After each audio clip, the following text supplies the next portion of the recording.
Okay, thank you. So thank you, everyone. Thanks, Anita. Thank you, Bharat, for joining. Thanks for giving me your time today, this afternoon. I know it's Saturday. Saturday afternoons are the time to rest. But here we are to do some learning. And I'll take you through what is there in the book, what the author has reflected in the book. Please do share your reflections and your thoughts, your learnings, so that all of us can learn from each other. Yeah, thank you. So let me just share my screen. All right. So let me know if you can see my screen, please. Yes. Great, thank you. All right, so More Time to Think is the next sequence of Time to Think by Nancy Cliney. And she has written these two amazing books. More Time to Think digs and dives deeper into the time to think process, right? So I will just go ahead and start. So before I get into I'm sorry, I'm not able to move to the next slide. Give me a second. Yeah. So before I start, I would just like to say a few words of thanks to Abhyudaya for giving me this opportunity to present here my thoughts and my reflections on this book, and also share it with all of you and a forum for me to learn from each one of you here. So thanks to Jaya, Team C, and Abhyudaya for that. About the author, Nancy Cliney is the president of Time to Think, and she's a coach. She is worked in has offices in different countries, and she has authored these two amazing books, Time to Think and More Time to Think. So one of those is what we are going to be reflecting on today. So what does the book contain? The book contains of different areas that the book has been divided into. In theory, we have 10 components of a thinking environment. And she's also given a lot of practical examples. We'll be seeing 3 of those examples with some data of what she's been talking about. And this will be the part 1 today. And on later date, we will do a part 2 session to cover the rest of the book, wherein we are doing the in practice of the rest of the in pairs and groups. Right. So in pairs is nothing but how two people interact, and in groups is the team level or group interaction. So what does the book have to offer for us? The book helps us or enables us to become catalysts to a thinking environment. It helps us to become a person around whom people can think better, right? So that's the objective of the book. So her idea is that a thinking environment is necessary to create any change in the society, in our organizations, or even at home as parents. So let people think freely, and what is needed for anybody in our presence to be able to think freely is her idea. So we will be looking at primarily the first 10 components in theory. What are these thinking environment components about? So here are the 10 thinking components that she had suggested, and each of these components will be looking in detail. But if you see all the zigzags here, it just means that no one can exist in isolation. It has to exist as a group. So only if all 10 components or features are existing together will we be able to really create a thinking environment. All right. So when it comes to attention, the first one, right? What does it look like to listen without giving an interruption, without an interruption? Interruptions are very common in our conversations. We try to complete sentences, we try to put forward words that people struggle to, and then in the process, what happens is it stops the thinking of people, right? So at any point in time, when there is a conversation between two people or in a group, attention is one of the most important. After reading this book, I'm trying this even with my kids, giving them the full attention. When they're speaking, I try not to look at the TV or look at my phones, because that attention span is very important, and that acts as a catalyst to ignite thoughts and ideas within people. And how interested are we to actually listen to them is categorized by this attention. Next of this is equality, thinking peers, even in a hierarchy or even in a home setup where people of different ages are living together, equality is a must. So equality is always shown in our behaviors, in our way how we interact with people. So it's very important that we think of others as thinking partners. They are equal thinkers, no matter the age of the child or the hierarchy in which they are, the experience level they have in an organization. Equality is a must in terms of thinking, because only then, when we are giving them a respect as equal, will they be able to interact with us holistically. Yeah.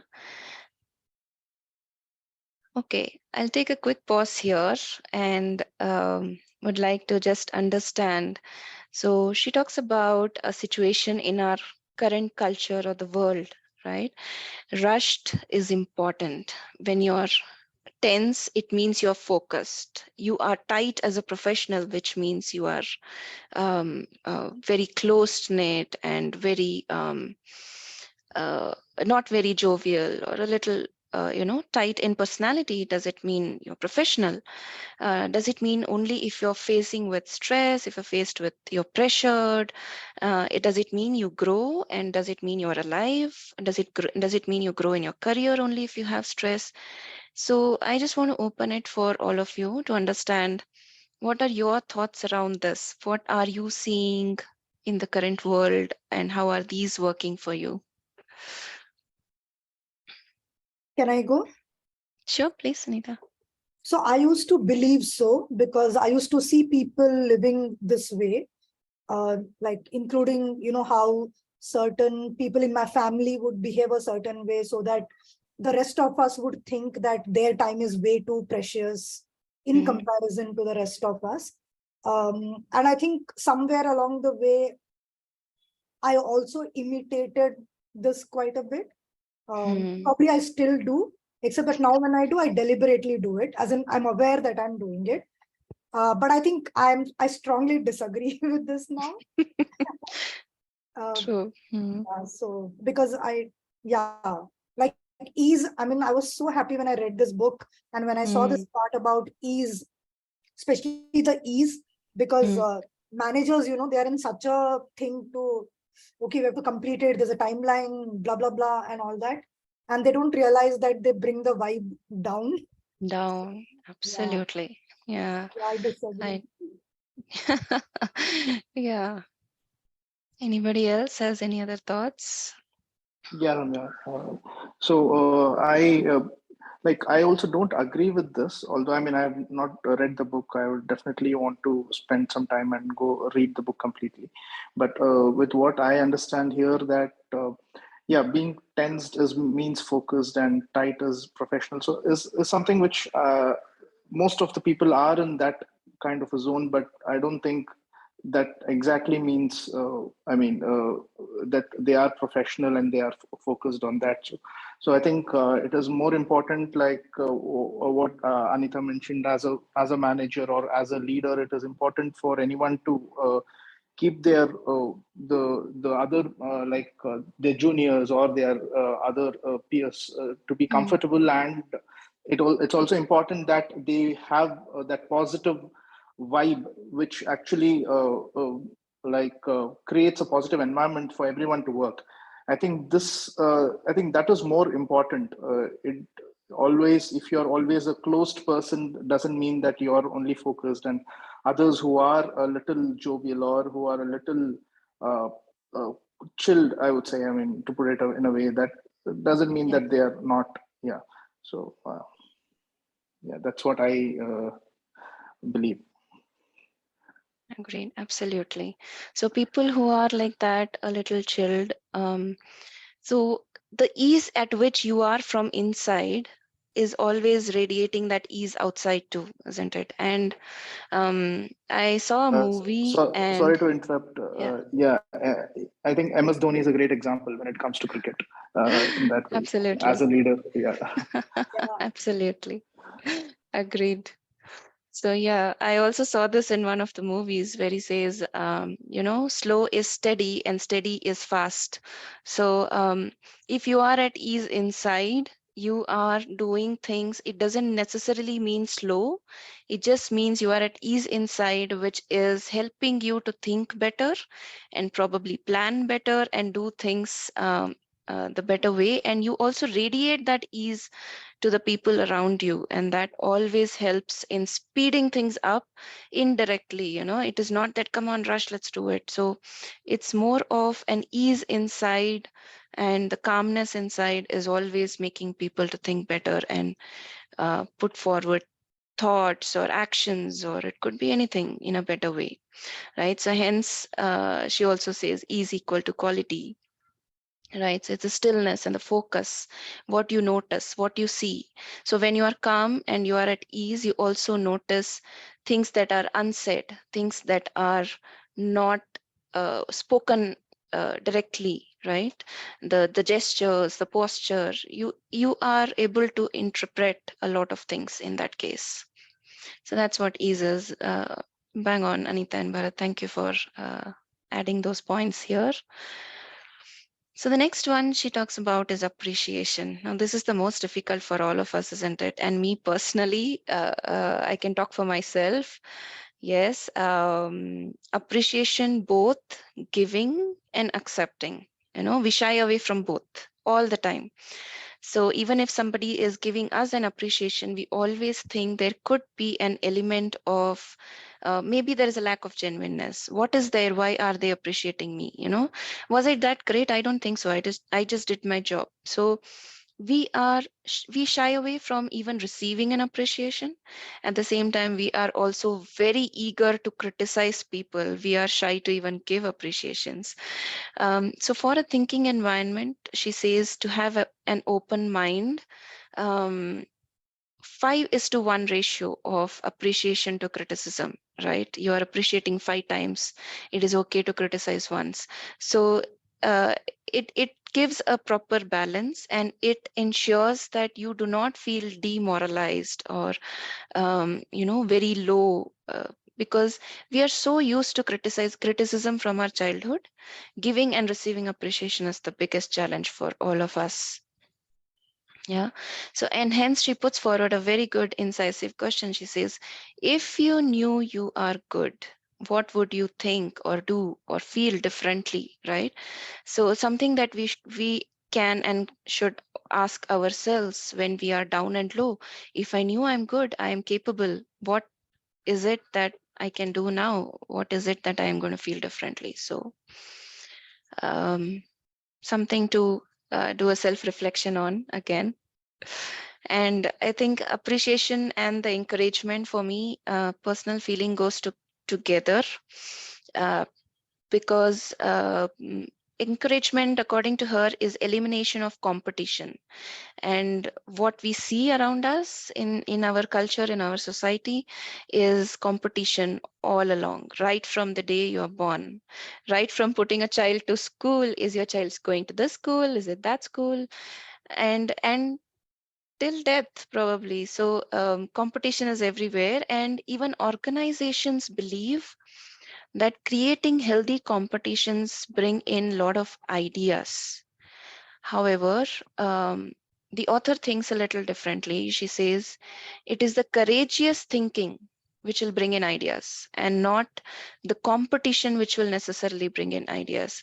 And courageous thinking is free of thought. What are others going to think about me? Get rid of that thought, and things will pour in for you automatically. So she's encouraging us to have more of a courageous thinking, and she's wanting to enable us to do that to the people around. Any thoughts on these points? Appreciation and encouragement. Yeah, the encouragement part was a big one for me because I have always liked being the star in a group. Uh, I probably still do to some extent, but this was very powerful because it realized, and with that question in the previous is Mm, that if you knew you were good, what would you think, feel, and do differently? mm, So suddenly there's this very calm thing that it's okay, like, it's, and I can very easily shut up and just be happy listening to many different perspectives, um, and just enjoy that, and mm. enjoy that, God has created so much of different beauty in different people, so which wasn't the case for a long time. We are conditioned that way, isn't it? Right from childhood. Yeah, I agree. Any other thoughts? Anybody wants to share? Yeah, yeah, Ramya. So, yeah, this is again a very kind of an offbeat thinking by the author. That courageous thinking brings in actually a lot of different ideas, and innovativeness. So, yeah, because even as you mentioned, like even many organizations also believe that creating a healthy competition will only bring in great ideas to the table. But this is a different thing, and this is actually food for thought. So, Yeah. very interesting one. Thank you, Bharat. So yes, so this brings in a lot of thinking how we can get into the space of that courageous thinking and how to enable others who are there along with us, our children, our next generation, our employees, our team members, how to get this culture into them of courageous thinking. Just don't bother about what others are going to think, and just encouraging them to bring in their thoughts and ideas on the table, no matter what it is. Right. So free of judgment thinking. Yeah, So sorry, I wanted to add one more point. So I think this is again related, I mean, has a connection with the previous thing, equality, because when you treat others as thinking partners or equals, only then you will enable a courageous thinking in them rather than a competitive thinking. absolutely, absolutely, you're right, Bharat. Yeah. Corporate wise, you actually get a script here, Hmm. like the managers literally can powerfully follow the script, that because some people will want to say things to look good, and Hmm. rightfully so, but then as a manager, can I be encouraging and acknowledging of them, at the same time sharing that, hey, you know what, we don't know what's going to come out of this, but Hmm. can each one of you share as just what is on your mind, and we'll see where this goes. So Yes. are you all open to that? So to me, this Hmm. is like, it gives like a script, so that the slightly shy ones don't already decide that, Are, Hmm. if Bharat is speaking, I don't stand a chance. Hmm. It happens all the time. Like there are the Yes. perceptions. So it will help, I feel, break walls in team context. Bharat, sorry, I'm Absolutely. making you my partner in crime. No, no, absolutely. I agree with you, Anita. Yeah. Awesome. Nice. Good to hear those thoughts. Thank you, Anita and Bharat again. Okay, the next one is pretty interesting. Okay, when I read the term information, I did not quite relate it to the aspect which the author has actually written there. Okay, so information according to us are like facts. Today is 35 degrees Celsius. This is the population of the city. You need to reach office at 9 a.m. Blah blah blah. There are a set of facts that we always look at day by day to day. But here she talks about something very different. She talks about denial when it comes to information. She says that most of the information or facts as human beings that we look at, right? And this is my interpretation of this. You can add and correct me wherever applicable. So, my interpretation was that she's talking about ripping off the incorrect information more to arrive at what is actually true. You know, so she talks about these denials. So she says, dismantle the denial. right? Including an individual, and organizational denials are huge. They have a very huge impact, because if you're denying my company is doing extremely well when it's probably having extremely low share prices, I don't have investors, I don't have clients, but I am in a denial and I say, no, it will recover. Probably I will get there, you know. So this information is talking about that, ripping things off the denial phase. What is happening is not happening. She says there are three stages, right? The very first stage, we say, what is happening is not happening. Just ignore this. Let's probably in the future things will be all right, you know? And then it happened, but it's not that bad. The second stage, we distort it a little bit, and then we'll start try to look at the positive things, not necessarily wrong in all the contexts, but in certain contexts where we are probably going to incur huge losses or we're going to do individual damages, maybe this is something to question about, isn't it? So it happened, but it wasn't that bad, so distort it. And then the bad was good, now the story is twisted, rewrite it, a completely different story, and we say, okay, it is all good. No, we are all in an excellent shape. So employees, everything is working out absolutely fine. Just don't bother about it, you know. So here she says the clear information is nothing but ripping off or dismantling these denials and making sure the true thing comes out in the light. Yeah, very interesting. Um, so anything that anybody wants to add here? Because this is something I felt is very different from what we all perceive information as.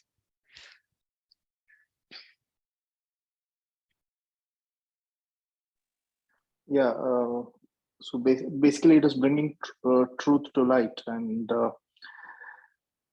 think it's she's bang on that. I have no much to say on this, and because this is what in if you look at the corporate world, it's all like everything is hunky dory and everything. They put out a rosy picture, but actually that's not the thing. So she says you have to rip off the denial and then speak out what is it. I mean, basically calling a spade a spade. So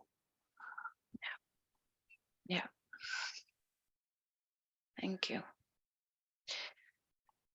Okay, the next one is these two are again very uh, something that we can all relate to, right? Feelings. So she says emotional release of feelings is going to restore thinking. So let us, if you want to cry, you find the right space and you cry, you want to feel. So crying makes us smarter, she says, something that I've never heard. But uh, the point here is that once you cry, once you let that load off, you start thinking more clearly. You are able to think clearly and you are able to say things in a better way, communicate easily. Things start looking black and white again, right? From the gray area, it starts looking black and white again. So that is what she's trying to say here with feelings. And also, there is this feeling of the reason why we hide our feelings is again fear of failure, humiliation. What if my friends do not accept me? What if my organization or my manager perceives me differently? So I do not express those feelings. We do not express rage, we do not express anger, we do not express our emotions of crying. So people are okay with laughter, but people are not okay with people who are crying. We try to take a step back, right? And wonder, okay, what should I say that this person stops crying? So it is a very sensitive area, but very close to human emotions. Feelings are something that cannot be separated from us at any point in time. So she says, in fog, trust your instruments. So when I say fog, this is the rage and the anger, a feeling that we always hide or we always try to hide, you know. So she says, trust your instruments. What is it at my disposal that actually I can make use of so that I can get through these set of feelings, you know? So she says, trust your gut, trust your instruments, make sure that you have the right um, mm, aspects covered for yourself. And then you find the right place and just let out your feelings, you know? So she says, what instruments you have, what is it that you can do to get out of those feelings? Do that. And in our society, it's always believed that probably males are not supposed to express their feelings, they're not supposed to cry. So she also talks about getting over these things, you know, so it's important to express feelings for better thinking. Again, diversity. So diversity in our society, we all talk about diversity and inclusion in our society, right? In our organizations, extremely spoken about. We have even groups, communities that participate and practice diversity and inclusion. But is it really true is the question, right? So we all like reality. We all say our mind thinks best in terms of only in the presence of reality, and reality across the world is diverse, right? Reality is you are different from me, I am different from someone else, everybody is coming from different backgrounds. So the idea here is celebrate the diversity. Okay, anything where I say that, oh, you know what, I am I follow, in my organization we follow diversity and inclusion. But I like you because you think like me. I like you because you're coming from the same background as me. I like you because you're from the same city as me. You know, we have these perceptions or different places in our mind which restrict us from truly following the aspect of diversity. And that is what she's talking about here. And hence she says homogeneity, right? Similarity and familiarity sacrifices human thinking, which means you're not really, so I like you only when you think like me is not being diverse. So appreciate even if you're not in agreement to the person in front of you. And that is what she's trying to say here. All right.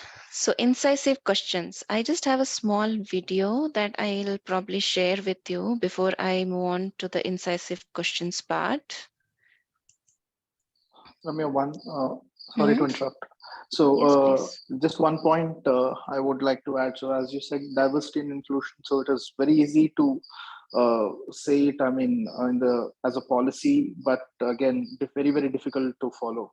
So, even though organizations claim that they follow diversity and inclusion, when it comes to individual level, I think again that bias or I think that territorial kind of thinking that you are from my city, you are from my background, or Mm. whatever. I think that is so much in our DNA itself. I would say. I think it's very very hard to. Yeah. Yeah, true. But that is needed for a thinking environment, is the idea, isn't it? Yes. Try bringing in Yes. that change.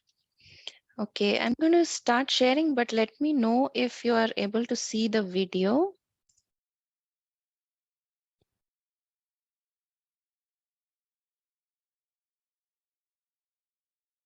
Are you able to see the video on the screen? No. No? Okay, let me No. think. Okay, I'll share the entire screen so that.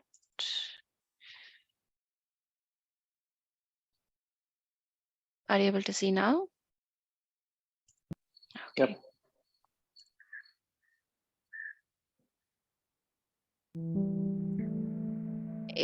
Are you able to hear audio? Making assumptions. Yes. We've all been told not to make assumptions. But are they necessarily a bad thing? You might be surprised to learn that the human brain is actually wired to assume things. It has to quickly sort through massive amounts of input as we navigate each day. Take something as simple as your morning commute. Let's say you remember that today is a minor holiday, so you think there might be less traffic. You just assume you can leave a little later and still arrive on time. If you wanted to be more certain, though, you might check the weather and traffic reports. But in most situations, we just don't bother to weigh every factor. That's because our time is limited, and many of the assumptions we make are low risk, meaning the stakes aren't very high. Sometimes they're wrong, but often they're right.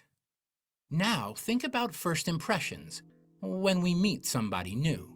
We look at their physical appearance, as well as their expression and gestures. It's pretty much all we have to go on. But since there are so many things that our brain can't possibly know right away, whether that person's having a good or bad day, or what's going on in their lives, it makes a lot of assumptions to fill in those missing pieces. It fills in the gaps with information we've collected from past experiences. When it comes to meeting new people, our assumptions can really miss the mark.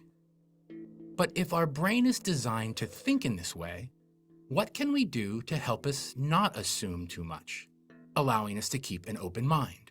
Try this.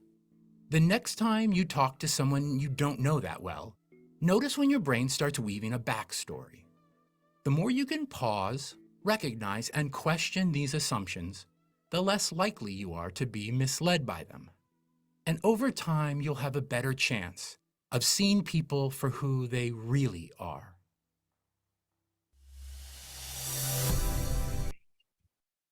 Yeah. So I think the video did the talking. I don't have to explain much. So all they are asking us to do is ask questions. So we know that we are going to be assuming a lot of things, right?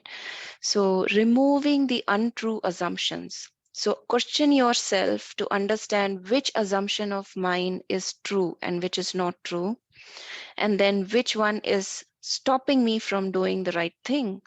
And that is going to help us to overcome that assumption, an assumption which is going to stop us from doing something, to a more liberating assumption, to something which is going to help us grow and achieve something, right? So she talks about 4 steps that are needed. So the first thing that we ask ourselves is, what are you assuming that is most stopping you? So there could be a list, and we ask ourselves which is the most important one that is stopping us from achieving what we want to, right?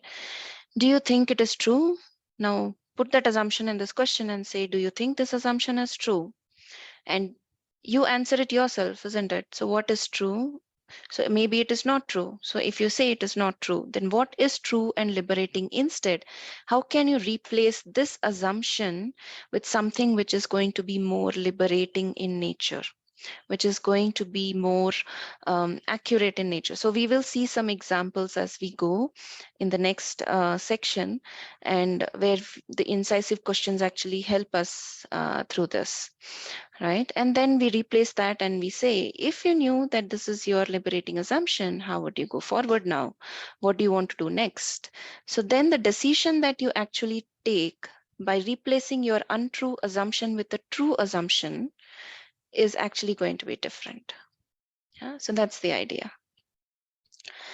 Something to ponder upon for all of us. I think practically a little difficult for all of us to implement, but that would really help. At least being conscious of these really helps, is what I'm seeing nowadays after reading all this.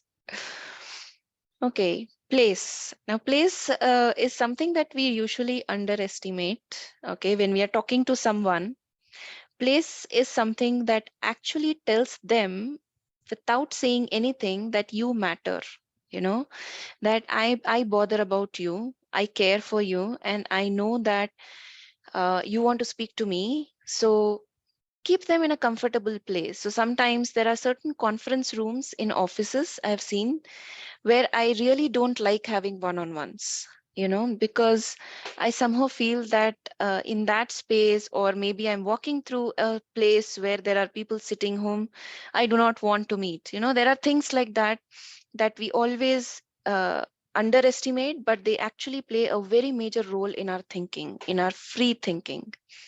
And also, what matters is your body is your temple. So how healthy are you? Are you fit for thinking? Obviously, if you're not fit, thinking gets impacted. We are not at our best in those times. So what matters is that you matter.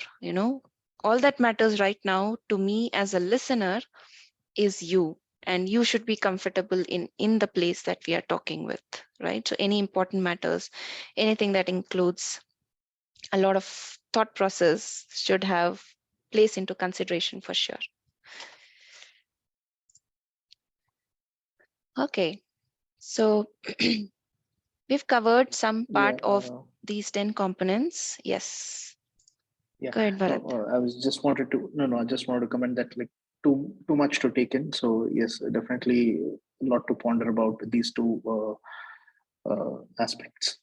Yes, absolutely. You're right. I think Rajesh joined us. Hi, Rajesh. Hi, Ramya. How are you? I'm I'm good. sorry I was out somewhere, so I just came in. I thought I'll say hi, although I think I missed most of it. No problem, Rajesh. You joined at the right time because we're getting Is into the it? trickier part of it, the practice. This was All all right. theory. All right. So help me I've out there. forgotten. I've forgotten everything. So I thought it would be a good thing to refresh it as well. So No let's see. worries. Yes, Yeah. yes, no worries. We're all in this together. Okay.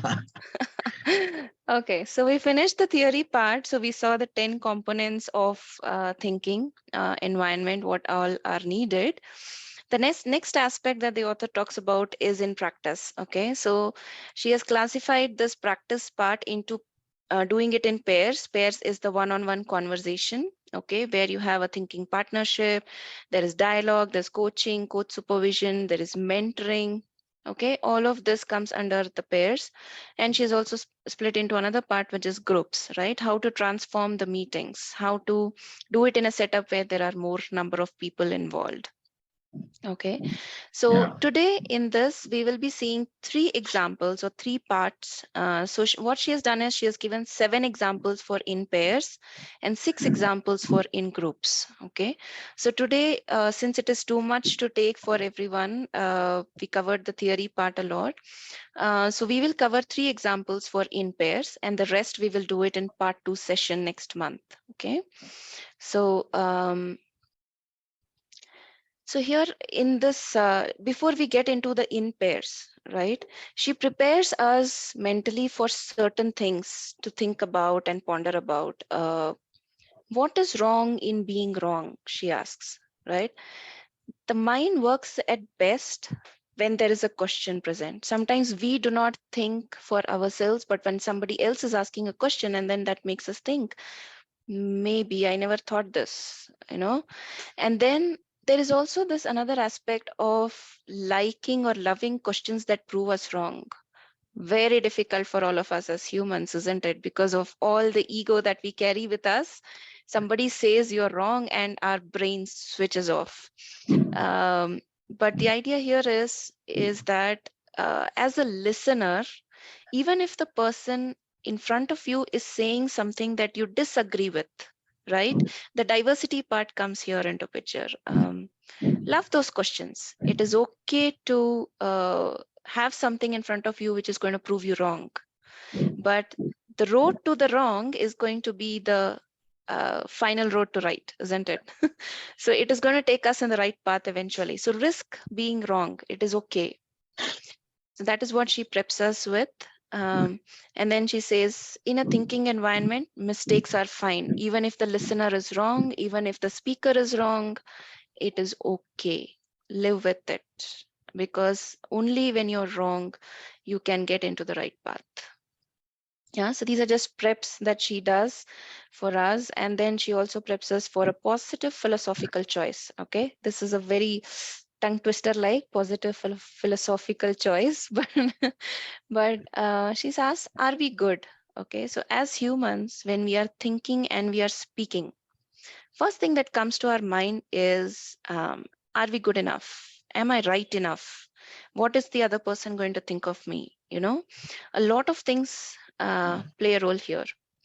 And then she says, the assumption that we have to make here. So the interesting part is we talk about limiting assumptions and we talk about incorrect assumptions or untrue assumptions. But the assumption that we are being asked to make here is the positive assumption that everybody is good. Everybody is good. There is no human being in the core who can be wrong.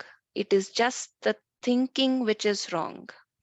So it is just the thinking which is probably making people do things that they are not meant to do because they think that whatever bad they are doing is actually good. So it is the thinking which is wrong and not the human beings who are necessarily wrong. Okay. So she's asking as a listener to make this assumption. positive assumptions when we make as listeners reflects in our behavior, in our posture, in our attitude, in our talks, or in our questions. It is very obvious to the speaker.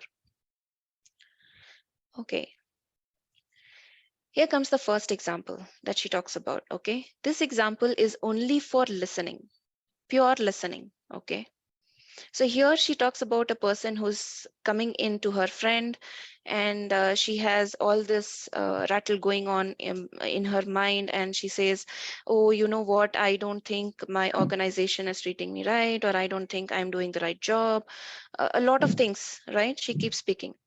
So the friend wants to start interrupting and wants to give her some ideas, but he stops, and he just listens without interruption. He just listens to her, what she has to say, right?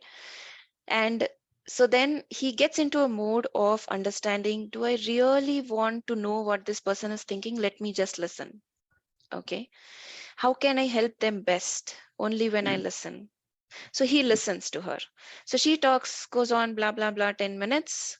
And then finally she has a light bulb, and it says, okay, now I have an idea. I think, yeah, you know what? I came here and thank you for helping me.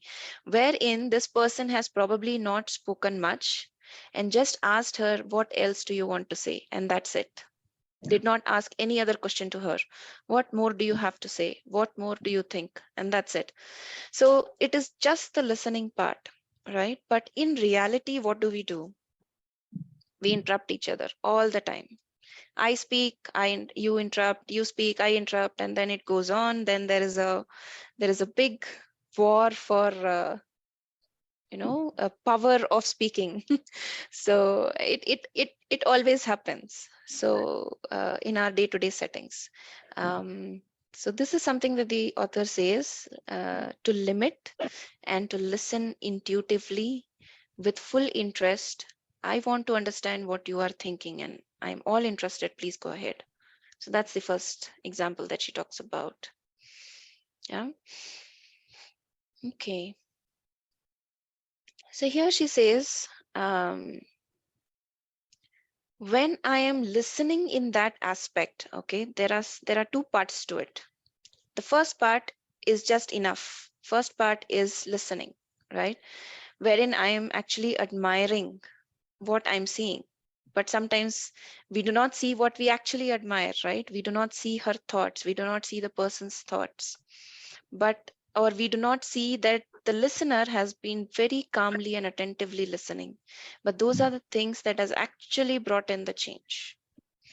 So she says, how far can we go, right? How far can a person go in your own thinking before you need mine? So the idea is that the listener, me as a person or me as a manager or as a coach, I listen to the other person until I feel they are stuck, or until there is a situation where they cannot go anymore and we think we want to help them. So the idea is, let them go as far as they can in their thoughts before I put forward my own thoughts to them. Yeah. And that creates the radiating interest and respect, that creates this innovation glow that will spark for them. You know what? Now I've realized this is not what I have to do. So I have seen this work many times in coaching experiences. What about Ritu, Rajesh? Any other thoughts? I've seen this happen just listening, and that's part one.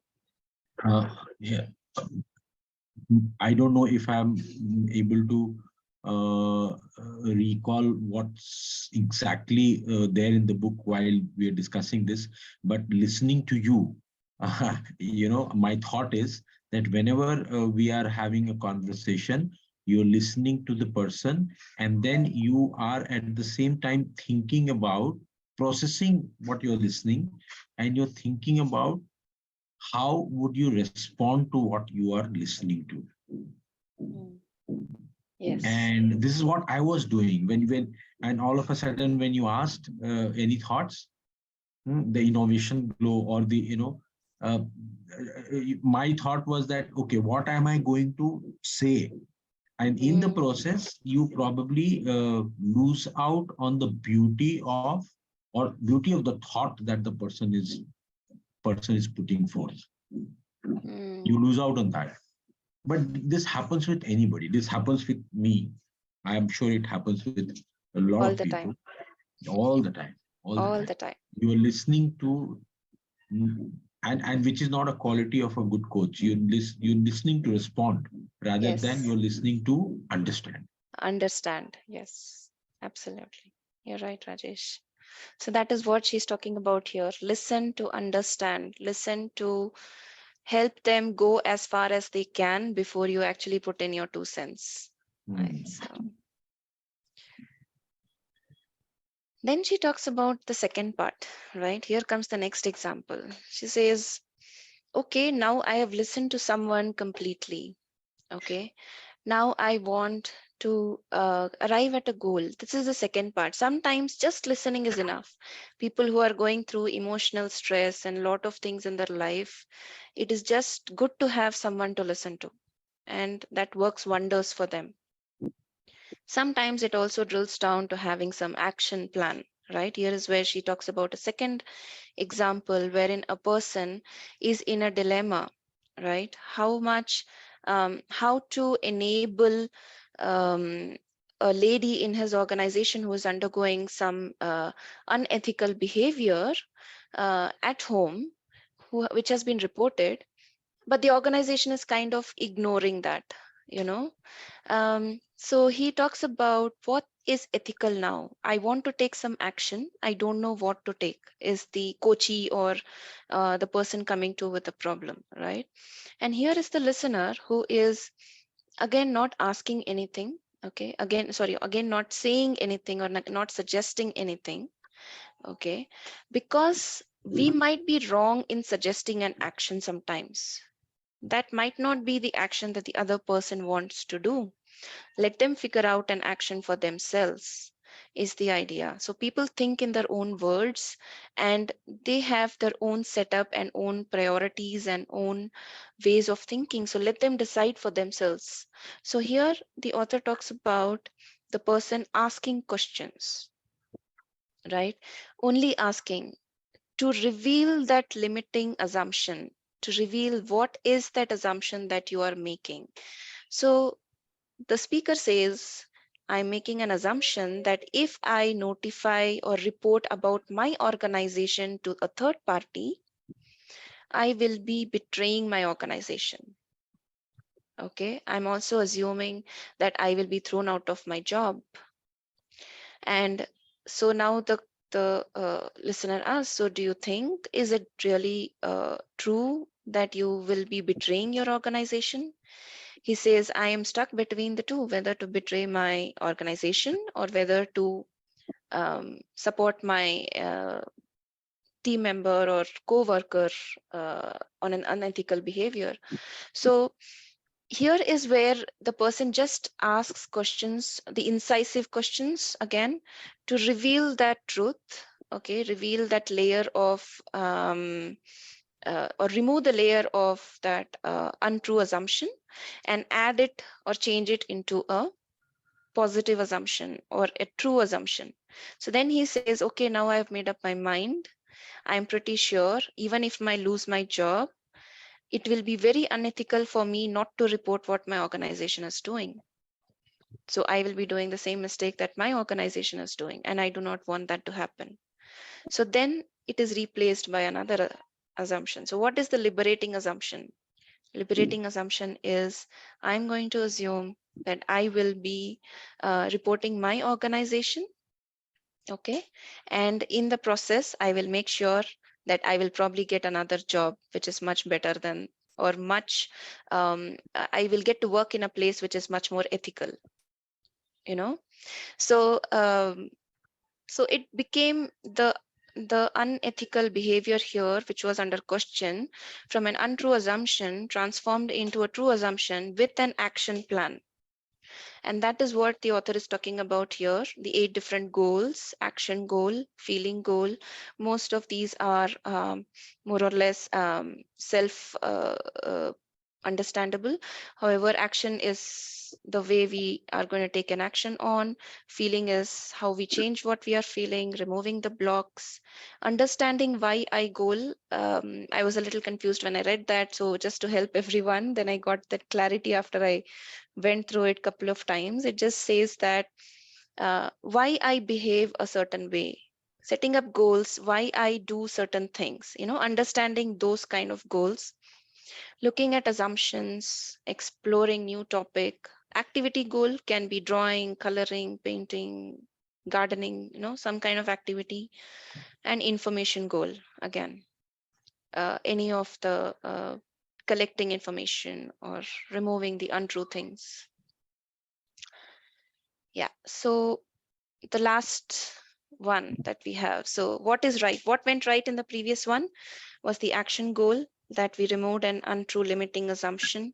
And she says to do that, the only thing that we have is information, logic, and positive philosophical choice. So these 3 steps, if we follow during the process of listening, it will reveal and you can come up with what is actually right to do.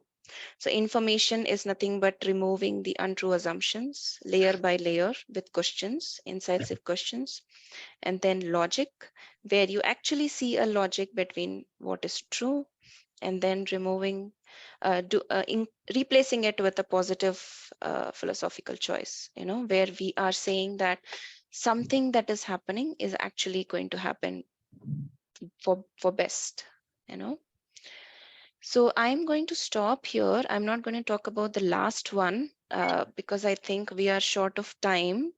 But any thoughts on these 2 examples that we actually discussed right now? Thoughts or feedback, suggestions? Ramya, could I go ahead? Go ahead, Rajesh, please. So, after, I had read this book and I had forgotten everything, as I said. Uh, when you're reading the book, it seems that, everything is so valuable and you can implement this in your life.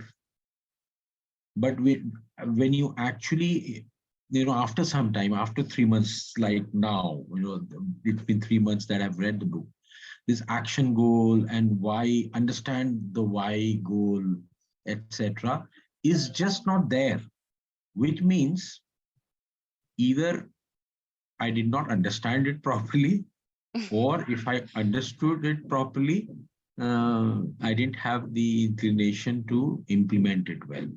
So should I read it again? And when do I have the time, etc.? So those thoughts are coming to my mind. And now, actually, I wanted to just refresh things attending your session. And thank you very much for your efforts. This is very nice. And the way you put in different 4 boxes, 4 thoughts and a headline was very nice. You could have put in different bullet points, but the 4 thoughts written differently is looking very nice and very, helps people understand. So those were my thoughts, like as far as the implementation of this is concerned, it's a challenge to me. I don't know about the others. Anita, you want to add anything to that? Thank you, Rajesh. I think it's a choice and a decision to be taken at a personal level. To me, certain parts of the book are like I definitely am implementing and I want to continue implementing. Example, the different types of goals. Literally, it's a matter of 2 hours before I was in a mentoring session. And for contracting, while contracting, actually the goal was what's stopping me from being on social media, or why am I not able to be on social media, was what the client articulated. And the coach was zabardasti making it an action goal and an activity goal. So because of this book, like the awareness was very immediate that okay, the client is looking for just understanding why are they behaving or why are they not able to do something. Whereas the coach is really trying to take them to, okay, what is the minimum you can do per week? What is the maximum you can do per week? And so to me, that's where I'm constantly in very small ways, but clear ways, trying to see if the relatability can be established. So, but then I got stuck in the other thing, Ramya. So if I may share that, what, what are you assuming about yourself? Is this true? So I do have a client who basically thinks she's useless. And she's not, she's the founder of like a multi-crore organization, but she just assumes that she's not contributing to this world. And so when like basically applied those 4 questions, what assumption, and then is it true? She actually says it's true. And then I'm stuck. Then we are stuck, isn't it? Yeah. And then I'm like, that's what I'm kind of, in fact, we have a very good rapport. So she in fact told me, you go ask your other coaches and whatever webinar thingies you do or your mentor coach, ask what can you, because I can't avoid, she is super talented. But she's so convinced that, like, for example, if she has to do videos or whatever, it's like, no, I don't think what I say is of value. And I believe it's true. So there is no liberating thing to replace. That scope is not, if you understand what I mean. I understood. I have a similar experience, Anita, so I can relate to it. I'm like, next Saturday I have with Jaya, so I'm like, if any of you can help, and I'm gonna like tell Jaya, tell me the answer. Don't ask me questions. Tell me. Yeah, because wherein the person thinks that what they are actually assuming is 100% true, then how do we change it into a liberating assumption? But as a person, so the idea, I think I might be wrong. I have not tried this also yet because I was also stuck in the same place as you are. But the idea probably is that positive philosophical choice, how to convert that into a positive thought. If you are saying that you're completely useless, then what have you achieved so far, or something to replace it with? So sometimes when people get stuck, I think we need to challenge them to bring into some thought process. But it didn't work for me either. Same here. I'm suggesting it to you, but it did not work for me either. You put it on God. I'm so sorry to interrupt, but it's so, I think it's so frustrating. And I think I'm making it very evident. But she is like, it's all God's grace, yeah. What I'm doing, she's from Chennai, okay. So that she's like, what I'm doing, everything is God's grace. And then I told, listen, I'm gonna bang your head against the wall. Yeah, true. So yeah, we all have those situations. So I think maybe as we go in the next sessions, we might have some more clarity as to what needs to be done next. The next example also talks something in similar lines, but there the speaker or the listener are able to arrive at the untrue and then the true assumption and then the untrue within the true assumption, so that's the example. But I don't know if practically it is feasible for us to do, but yeah, but we would need to devise some method or tool to do that. Thank you, Anita. Thank you for sharing those. Bharat, you have anything to add? Yes, Ramya. So nothing much because but this session has actually motivated me to read the book because there's too many things which in our daily life, I mean, in a practical work environment and even in other on the personal front also we can implement. I know, I mean, it's not easily said and done, but still, especially the 2 aspects, what I think is a take-home message for me is like, one is that free thinking creates innovative ideas. It also this assumption, true and untrue assumption. So I think these are 2 things which actually we encounter on in every day, and then we keep battling with that. So definitely I'm looking forward for more sessions, and I would definitely start reading the book and probably complete the book before the next session, so that I'm in the same page as you guys are. So yeah. Thank you. This was definitely a wonderful session. Thank you very much. Thank you. Thank you. Very nice session, Ramya. Thank you so much. Thank you, Rajesh. Thank you, Anita. Thanks, Bharat. Thank you very much for joining and for When your is the time. next one? I haven't finalized on a date yet, Rajesh ji. I'll do that soon. I'll be there. Thank you. Thank you, everyone. Bye-bye. Bye-bye. Bye-bye. Thank you. Thank you, everyone. Bye-bye. Thank you.